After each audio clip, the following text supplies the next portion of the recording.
आधी रात को भेड़े की आवाज़ सुनकर लिली बकरी की अचानक आँख खुल जाती है। लिली बकरी परेशान होकर अपने बच्चों को ढूंढने लगती है। वो परेशान हो जाती है, चिल्लाती है, बबलू पिंटू कहाँ हो तुम। लिली को परेशान देखकर चमेली वहाँ आ जाती है। तब चमेली से पूछती है, क्या हुआ लिली बहन, तुम इतना परेशान क्यों हो।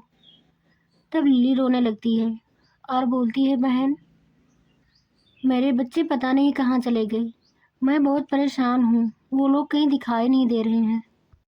तब चमेली कहती है, बहन अपने बच्चों को ढूंढो, अभी यहाँ भेड़ियों की आवाज़ आ रही थी। चमेली कहती है, बहन कहीं बच्चे भेड़िए की चपेट में ना आ गए हों। लिली कहती है, बहन भगवान के लिए चुप हो जाओ। तब तक लिली को कमल दिखाई देता है और उनके साथ उनके दोनों बच्चे भी रहते हैं। लिली बहुत खुश हो जाती है, वह दौड़कर अपने बच्चों को गले लगाती है। कमल कहता है, अरे लिली परेशान होने की ज़रूरत नहीं है, ये बच्चे घर से ऊब गए थे और ये हमारे बच्चे के साथ खेलने आ गए। अगर तुम चाहो तो अपने बच्चों को मेरे यहाँ भेज सकती हो। तब लिली कहती है, ठीक है। कमल कहता है, लिली क्या मैं तुमसे कुछ कह सकता हूँ। लिली कहती है, ठीक है बताओ।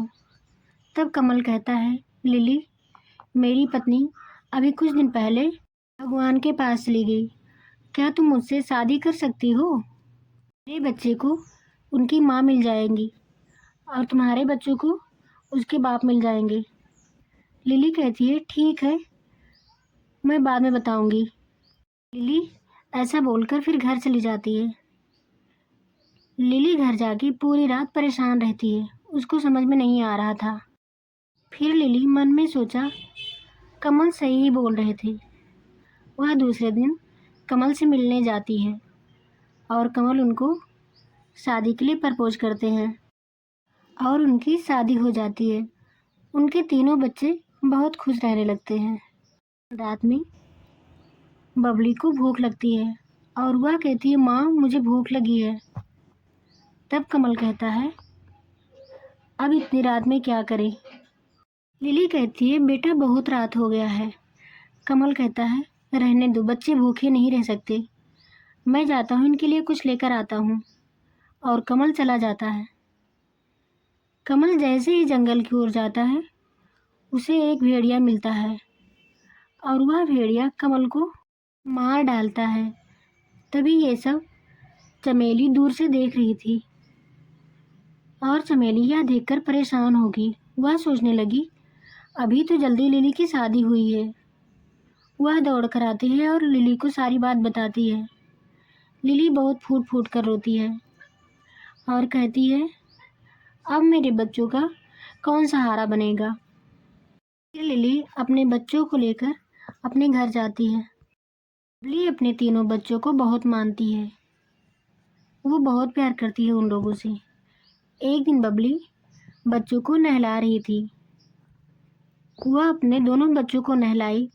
लिली बबलू को नहला ही रही थी, तब तक वहाँ बबली आ जाती है।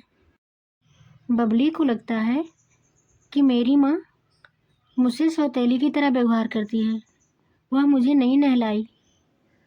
तब लिली कहती है, बेटा बबली चलो तुमको भी नहला दें। लिली जैसे ही बबली को नहलाने चलती है, तब तक वहाँ एक बकरी आकर बोलती है, बहन तुम्हारी सहेली का तबीयत बहुत ज़्यादा खराब है, तुम अभी उनके पास चलो। लिली को अचानक जाना पड़ा और वह बबली से बोली, बेटा तुमको बाद में नहलाएंगे।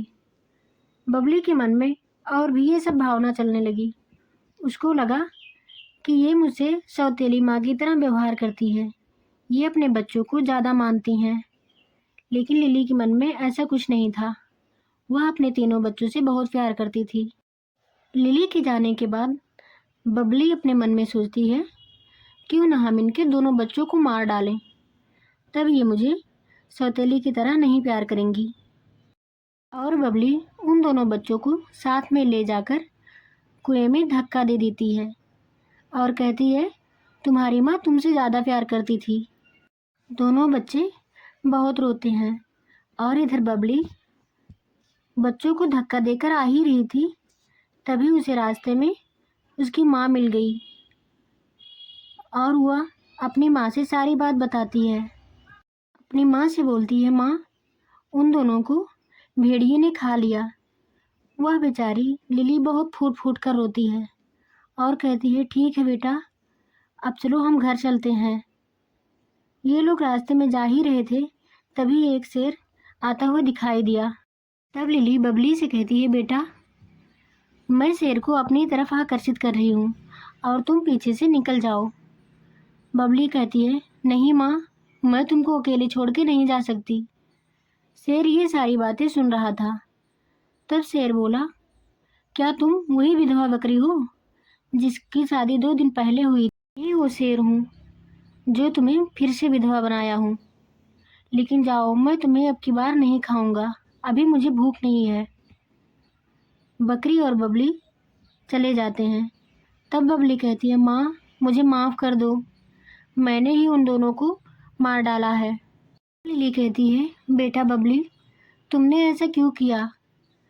तब बबली ने बताया, माँ, मुझे गलतफहमी हो गई थी। मुझे लगा आप उन लोगों से ज़्यादा प्यार करती हो, इसीलिए मैंने उन लोगों को कुएं में धक्का दे दिया। बबली रोने लगती है। लिली बबली को रोता हुआ देखकर वह उसको माफ़ कर देती है और फिर दोनों घर चले जाते हैं और वो दोनों अच्छे से घर पे रहने लगे।